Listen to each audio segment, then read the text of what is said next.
www.jamiamadiniyajadid.org. WhatsApp group number +92 333 424 9302. الحمد لله رب العالمين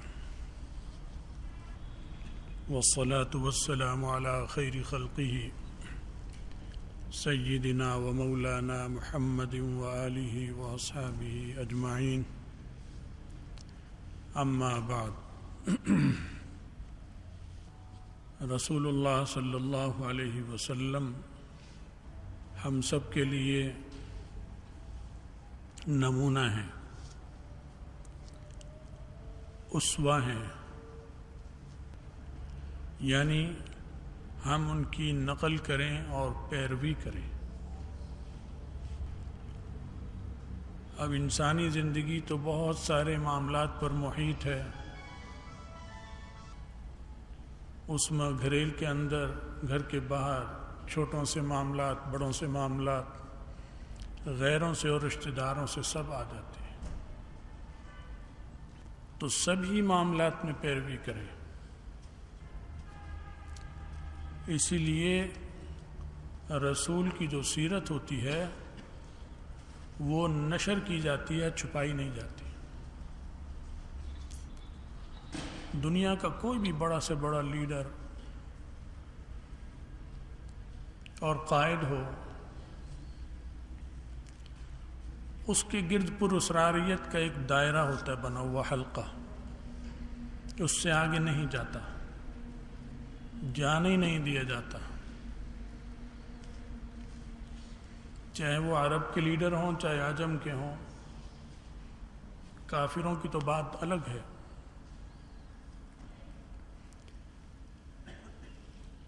لیکن مسلمانوں میں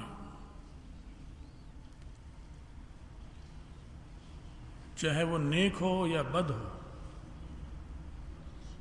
اس کو دور تک، اندر تک جھانکنے سے روکا گیا کہ اپنے کو جھانکو، اس کو مت جھانکو، کیونکہ عیب سے پاک کوئی بھی نہیں۔ اگر آپ اپنے قطب، ولی، پیر و مرشد کو بھی جھانکنا شروع کر دیں اندر تک، تو دل میں آہستہ آہستہ بدگمانی آنی شروع ہو جائے گی۔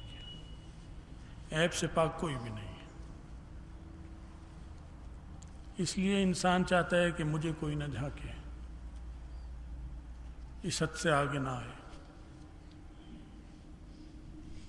حتیٰ کہ میاں بیوی جو اتنا بے تکلف رشتہ ہے، اس میں بھی کچھ حدود ہوتی ہیں کہ وہاں میاں نے وہ راز ہوتا ہے، چاہتا ہے بس اس حد سے آگے بیوی نہ آئے، اور بیوی چاہتی ہے اس حد سے آگے شوہر نہ آئے۔ تباہیں اللہ نے بنا دی، لیکن نبی کو ریسرچ کے لیے پیش کر دیا۔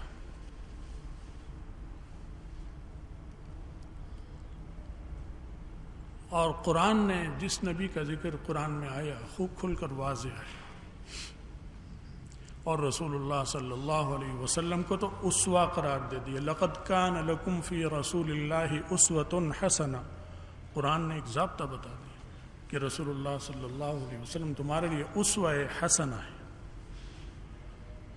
نقل کرنے کا بہترین نمونہ ہے۔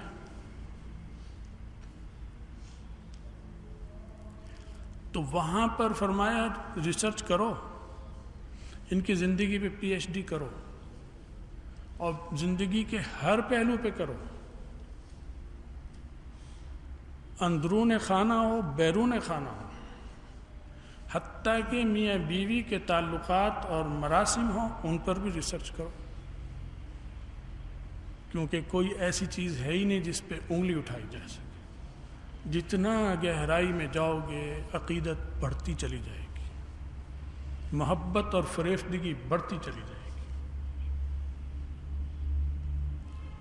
اسی وجہ سے تعدد جو کئی شادیاں رسول اللہ صلی اللہ علیہ وسلم نے کی، اس کی ایک حکمت یہ ہے کہ ریسرچ کا دروازہ وسیع ہو جائے، گھریلو زندگی جو بالکل چھپی ہوتی ہے یہ کھل کے سامنے آ جائے کہ جس کو ہم نے تمہارے لیے نمونہ بنایا وہ اتنا پاک صاف ہے کہ 11 عورتیں اس کے کردار پر شہادت دینے والی موجود ہیں۔ یہاں بیوی بیوی رازدار ہوتی ہے لیکن شوہر کہتا ہے یہ بات نہیں بتانی جب تک زندہ ہو تم یا میں زندہ ہوں.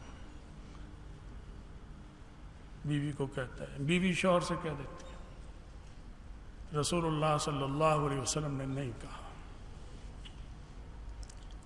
چنانچہ آپ بیویوں کے ساتھ ایام ماہواری میں کیسے رہتے تھے, اور جب ماہواری کے دن نہیں ہیں تو کیسے رہتے تھے؟ یہ ابو بکر کا نہیں آ رہا, نہ عمر کا آ رہا ہے, رسول اللہ صلی اللہ علیہ وسلم کا آ رہا ہے. کیونکہ نبی علیہ السلام اسوہ ہیں, ابو بکر اور عمر اسوہ نہیں ہیں, وہ بھی انہی کی نقل کریں گے. تو زندگی کے ان پہلوؤں پر کوئی باحیا آدمی اگر تبصرہ کرے جو چھپائے جاتے ہیں تو باحیا بھی ہو اور یہ کھولے بھی تو اسے تو شرم حیا بہت تکلیف دیتی. تو اس معاملے میں رسول اللہ صلی اللہ علیہ وسلم قدرتی اور فطری حیا کی وجہ سے کس تکلیف سے گزرے ہوں گے, اور اس تکلیف پر گزرنے پر اللہ کے یہاں ان کا کتنا درجہ بلند ہوا ہوگا, اور باحیا بیویاں کس شرم اور مشکل سے گزری ہوں گی. کیونکہ وہ بتا رہی ہیں کہ اس وقت رسول اللہ صلی اللہ علیہ وسلم اس طرح ملتے تھے, تقبیل فرماتے تھے, چوم لیتے تھے, ماہواری میں اس طرح لٹا لیتے تھے, میری گود میں سر ہوتا تھا, میں کنگھی کرتی تھی, میں دوڑ لگاتی تھی, وہ میرے ساتھ دوڑ لگاتے تھے.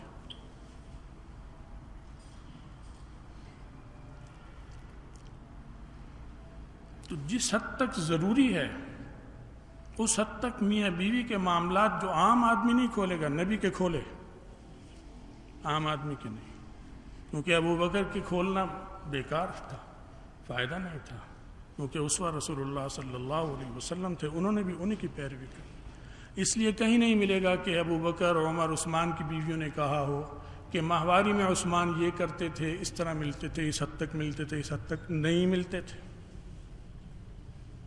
نبی علیہ السلام کا بتایا. تو یہ جو ریسرچ کے لیے کھول دینا چیلنج, یہ کوئی معمولی بات تھوڑی ہے. فرمایا اسوہ ہے اور آؤ کوئی ان پہ انگلی اٹھاؤ کسی معاملے میں ان کے کردار پر. تو ریسرچ کا دائرہ وسیع ہونے کے لیے کہ ان کو اچھی طرح پورا عالم دیکھ لے کہ یہ گھر کے اندر کیا تھے. 11 بیوی, ایک بیوی ہو اور کردار میں ذرا سی کمزوری ہو, چھپتی نہیں ہے, نشر ہو جاتی ہے. ایک بیوی سنبھالنی مشکل ہوتی ہے کہ کس طرح اس کو میں رکھوں کہ یہ میرا پردہ رکھے, اور 11 ہوں تو کتنا مشکل ہو جاتا ہے. تو یہ بہت بڑا امتحان تھا. یہ لذت کے لیے نہیں تھے نکاح شادیاں آپ کی, یہ تو بہت بڑا امتحان تھا رسول اللہ صلی اللہ علیہ وسلم کا. لذت کے لیے ہوتی ہیں تو ساری کنواریوں سے شادی کرتے, کم عمروں سے کرتے. سب سے پہلی شادی عین شباب میں, اور نبی کا شباب 40 مرد ایک طرف طاقتور مردانی قوت کے اعتبار سے, اور نبی ایک طرف. یہ قوت اللہ نے نبی کو دی ہوتی ہے, پھر بھی وہ کردار کا اتنا مضبوط. اور اس وقت عین شباب میں شادی کر رہے ہیں 40 سالہ بڑھیا سے جو پہلے 2 شوہر دیکھ چکی ہے, اور ان شوہروں سے اس کے بچے بھی جوان ہو چکے ہیں. ان سے شادی کی رسول اللہ صلی اللہ علیہ وسلم, اور جب تک وہ زندہ رہیں دوسری شادی نہیں کی. اس کے بعد عیاشی مطلب ہوتی تو پھر, اور چلو ابھی تو نبوت نہیں ملی, ابھی تو میں جوان ہوں, نبوت جب ملے گی تو بزرگی آئے گی, دیکھیں گے, اب تو مزے اڑا لوں. نہیں, اسی پہ قناعت کر رہے ہیں, اسی پر, اسی سے اولاد ہو رہی ہے رسول اللہ صلی اللہ علیہ وسلم. باقی بیویوں سے تو اولاد نہیں ہوئی, ایک آدھ سے ہوئی, وہ بھی زندہ نہیں رہی. حضرت خدیجہ سے جو اولاد ہوئی وہ زندہ رہی. پھر شادی کی, پھر شادی کی, پھر شادی کی, کنواریاں, بیواؤں سے, کنواری نہیں سب بیواؤں سے. بیوہ طلاق یافتہ, بیوہ معاشرے کو سبق دے رہے ہو, بیواؤں کا سہارا بنو. یہاں بیٹھے ہیں کتنے سارے لوگ, کوئی ایک 25 سال کا نوجوان اٹھ کے بتائے اور یہ کہے کہ میں 40 سالہ عورت سے شادی کرنی چاہتا ہوں, جو بیوہ ہو 2-3 مردوں سے متعلقہ ہو اور اس کے جوان بچے بھی ہوں، میں قربانی دیتا ہوں اپنی جان کی، ایک بھی نہیں ملے گا، ایک بھی نہیں ملے گا۔ اعتراض کرتے ہوئے شرم نہیں آتی رسول اللہ صلی اللہ علیہ وسلم پر؟ چاند کا تھوکا اپنے منہ پر آتا ہے۔ ایسی پاکیزہ زندگی گزاری، وہ چلی گئیں تو بھی خود سے نہیں کی کہ میری شادی کرا دو، محسوس کیا خواتین نے کہ آپ کی زندگی گزارنے کے طریق طور مشکلات سے گزر رہے ہیں۔ ظاہر ہے عورت کئی کام سنبھالتی، گھر کے کرتی، پھر بچے بھی تھے، بچوں کی دیکھ بھال کی فکر رہتی تھی، آپ ادھر متوجہ۔ پھر کہا کہ ایسے ہو جائے، ایسے ہو جائے، فلاں ہیں، آپ شادی کیوں نہیں کر لیتے؟ پھر آگے بات بڑھائی، خود سے نہیں۔ تو اس لیے رسول اللہ صلی اللہ علیہ وسلم کا استنجا کیسے کرتے ہیں؟ ہم استنجا جانوروں کی طرح کرتے، اگر نبی اسوہ نہ ہوتا ہمارے لیے۔ ابھی وہ نیلسن مینڈیلا جو ساؤتھ افریقہ کا لیڈر تھا، اس کا میں پڑھ رہا تھا، اس نے اپنے جیل کے زمانے کا بتایا کہ یہ جو آدمی اس کو ملا، کہنے لگے میں اسے پہچانتا ہوں، جیل میں یہ مجھ پہ بڑا تشدد کرتا تھا، بڑا تشدد، اور جب میں اس سے پانی مانگتا تھا تو یہ میرے سر پر پیشاب کر دیتا تھا، لیکن اس نے اسے مارا نہیں، بدلہ نہیں لیا۔ یہ بڑا آدمی تھا، اچھا، لیکن ایمان نصیب نہیں ہوا۔ قرآن سے متاثر تھا، اسلام سے متاثر تھا، پڑھا رکھا تھا، مطالعہ کر رکھا تھا، اللہ نے ختم مہر جسے کہتے ہیں وہ تھی، ایمان نصیب نہیں ہوا۔ اتنا سمجھدار آدمی کفر پہ مر گیا، لیکن خوبیاں تھیں اس میں۔ تو اب ہمیں جب تصور آتا ہے سر پہ پیشاب کر دے تو بہت تکلیف دہ ہے۔ یہ کیوں تکلیف دہ ہے؟ یہ نبی علیہ السلام کی صدقے سے تکلیف دہ ہے آپ کو، ورنہ آپ کو بھی اتنی تکلیف ہوتی اس پر جتنی منڈیلا کو ہوئی تھی، کیونکہ اس کی نظر میں پیشاب تو تھا لیکن پاک ہے ناپاک یہ اسے نہیں پتا۔ وہ کہتے ہیں یہ ایک سیال مادہ ہے، انسانی جسم سے نکل گیا، بھینس کے تھن سے نہیں نکلا، انسان کے جسم سے نکل گیا، یہ ایک سیال مادہ ہے، یہ پاک ہے یا ناپاک؟ وہ کہتے ہیں اس سے ہمیں نہیں معلوم، چائنا والے سے پوچھ لیں، جاپانی سے پوچھ لیں، ہندو سے پوچھ لیں، عیسائی یہودیوں سے پوچھ لیں، وہ شاید کچھ کہیں اس لیے کہ وہ نبیوں کے پیروکار ہیں، کوئی نبی کی تعلیم پہنچی ہو تو وہ بول سکتے ہیں، ورنہ نہیں بولیں گے۔ سائنس کیا کہتی ہے؟ سائنس تو مشاہدے کا نام ہے، سائنس تو نوکرانی ہے، معمولی سی چیز ہے، سائنس تو کہتے ہیں مشاہدہ۔ وہ کہیں گے جو ہم مشاہدہ کرتے ہیں، مشاہدے کے اعتبار سے ایک سیال ہے جس کا رنگ پانی جیسا ہوتا ہے، بعض دفعہ اس کا بڑا خوبصورت رنگ ہوتا ہے، ہلکا پیلا جیسے سندل کا شربت، تعریف کریں گے وہ اس کی رنگ کہ خوش رنگ چیز ہے، پینی چاہیے یا نہیں پینی چاہیے، کہیں گے جیسے آپ چاہیں، بس یہ کہیں گے آپ کی خواہش، آپ چاہیں پئیں، نہیں پینا چاہتے نہ پئیں، مجھے موافق ہے نہیں، وہ کہے گا میں نہیں بتا سکتا، آپ موافق آئے تو پیتے رہیے، چنانچہ ہندو پیتے ہیں۔ یہ جو مرارجی دیسائی تھا ہندوستان کا وزیر اعظم، 100 سال کی عمر شاید ہوئی تھی، مرا تھا، اس نے ایک دفعہ پارلیمنٹ میں کہا، اس میں کسی نے پوچھا آپ کی صحت کا اچھا تھا، پتلا دبلا اور بہت چاق و چوبند، اس نے کہا میں آب حیات پیتا ہوں۔ اس نے کہا آب حیات کیا ملتا ہے؟ اس نے کہا میں پیشاب پیتا ہوں اپنا پابندی سے، روز نہار میں 1 گلاس، تو وہ اسے آب حیات کہتا تھا۔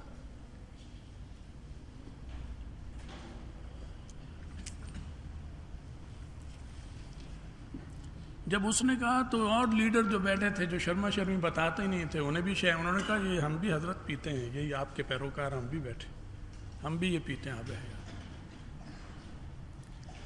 تو وہ ایک سیال ہے، لیکن یہ اچھا ہے یا برا؟ بدبو آئے گی تو کہیں گے برا، تو بدبو تو سرکے سے بھی آتی ہے، بدبو تو گاجر مولی سے اور گوبھی سے بھی آتی ہے، جب پکاتے ہیں بہت بری بدبو آتی ہے، لیکن مزے لے کے کھاتے ہیں، جب کھاتے ہیں اس میں خوشبو ہوتی ہے۔ تو بدبو نہ بدبو یہ کوئی معیار نہیں ہے۔ تو یہ کہاں سے معلوم ہوا؟ یہ آسمان سے آئی یہ تعلیم، یہ زمین سے معلوم ہو ہی نہیں سکتی تھی، سائنس اس تک نہیں پہنچ سکتی۔ کرۂ ارض یہ معلومات آپ کو نہیں دے سکتا، یہ آسمان سے حضرت محمد رسول اللہ صلی اللہ علیہ وسلم کے صدقے ہمیں معلومات ہوئی۔ تو خیر بات لمبی ہو رہی ہے۔ نبی علیہ السلام ہمارے لیے اسوہ ہیں اور ان کی زندگی بے داغ ہے، اس لیے قرآن نے چیلنج کیا کہ اس کتاب اللہ جیسی کوئی آیت لے آؤ اور اس کے کردار پر کہیں انگلی اٹھا کر دکھاؤ۔ انبار لگا دیتے ان کے رشتہ دار خاندان والے جب آپ نبی بنے تھے، کیونکہ ان میں جوانی شباب سب گزرا تھا کہ جی فلاں وقت یہ تھے، فلاں وقت یہ تھے۔ نہیں، شراب حلال تھی، ہجرت کے بعد حرام ہوئی، صحابہ بھی پیتے تھے، عورتیں بھی پیتے تھی، مرد بھی، لیکن جو سلیم الطبع لوگ ہیں وہ اس وقت بھی نہیں پیتے تھے۔ بس حضرت عثمان نے نہیں پی، ابو بکر رضی اللہ تعالیٰ نے کبھی نہیں پی، فلاں نے نہیں پی، رسول اللہ صلی اللہ علیہ وسلم نے نہیں پی، حالانکہ حلال تھی۔ نہیں، طبیعت نہیں، اچھی نہیں لگتی، بری ہے۔ ایک صاحب نے پوچھا کیوں نہیں پیتے؟ کہنے لگے میں نے ایک شرابی کو دیکھا، وہ شراب میں بیٹھا تھا، شراب پی رہا تھا، پھر وہ بیٹھ کے ہگنے لگا اور ہگ رہا تھا اور وہی کچھ کھا رہا تھا جو ہگ رہا تھا، تو اس لیے میں یہ پی کر اپنا تماشا بناؤں گا، تو میں نہیں پیتا یہ۔ تو رسول اللہ صلی اللہ علیہ وسلم کی زندگی کھلی کتاب ہے، اس لیے ریسرچ منع نہیں ہے، کھلی ہے، اور لیڈروں کی منع ہے کیونکہ سب اندر سے چور ہیں، داغدار ہیں، گندے ہیں، اور اسلام بھی کہتا ہے کہ جھانکا تاکی، ہاں لیڈر کی جھانکا تاکی ہوگی، کیونکہ وہ دعویٰ کر رہا ہے کہ میں تمہیں کامیاب کراؤں گا، تو آؤ پھر، وہاں غیبت نہیں ہے، اس کے کردار کو اندر تک جانچا جائے گا، وہاں پرائیویسی نہیں چلے گی کہ پرائیویٹ زندگی اس کی فلاں، نہیں، اندر تک جھانکا جائے گا، پوری جہاں تک انسانی طاقت ہے ریسرچ ہوگی۔ پھر والد صاحب رحمۃ اللہ علیہ جب امیر جمعیت علماء اسلام کے بنے تو اس پر بحث ہوئی اجلاس میں ان کے بارے میں کھل کر۔ پھر ایک مرحلہ ایسا آیا کہ جماعت کے ذمہ داروں نے بڑے ادب سے کہا حضرت اب تھوڑی دیر کے لیے آپ اندر تشریف لے جائیں گے، آپ اس اجلاس میں نہیں بیٹھ سکتے کیونکہ ہمیں آپ کے بارے میں گفتگو کھلی کرنی ہے۔ یہ کردار پر جھانکا تاکی پوری ہوگی۔ ایسے ہی جب مفتی صاحب کا ہوا تو ہوا، سب کا ہوا، ایسے مذاق نہیں ہے کہ اس کا بیٹا ہے فلاں کا یہ ہے اسے بنا دو، پوری طرح تحقیق کر کر اطمینان کر کر پھر فیصلے ہوتے ہیں، پھر اللہ کی مدد و نصرت بھی آتی۔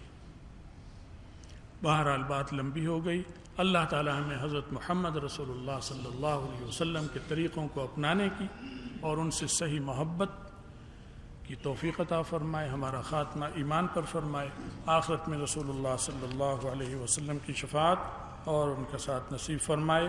وآخر دعوانا الحمدللہ رب العالمین۔ یہ کسی نے پرچی بھیجی، ان کی والدہ بیمار ہیں، دعا کیجیے۔ اور پچھلے جمعے ایک لاہور کے عالم ہیں، ان کے 18 سال کے نوجوان پوتے کو اغوا کیا، اوباش پونڈے لوفروں نے، اور لے جا کر اس کو مارا، 3 دن رکھا، پھر اسے قتل کر دیا، شہید کر دیا، صندوق میں بند کر کے نالے میں لاش پھینک دی۔ اس ملک میں یہ کچھ ہو رہا ہے بھائی۔ پھر اس کو بیچارے کو جمعے کو، پچھلے جمعے اس کا جنازہ ہوا، نماز جنازہ ہوئی۔ ان بہت بڑا حادثہ ان کے ساتھ ہوا۔ اس کے والدین کے لیے، خاندان والوں کے لیے دعا کریں، اللہ صبر دے اور اس کے درجے بلند کرے۔ حافظ قرآن تھا، دین پڑھ رہا تھا، بہت اچھا قاری تھا، اللہ اس کی مغفرت فرمائے۔ وآخر دعوانا www.jamiamadiniyajadid.org WhatsApp group number +92 333 424 9302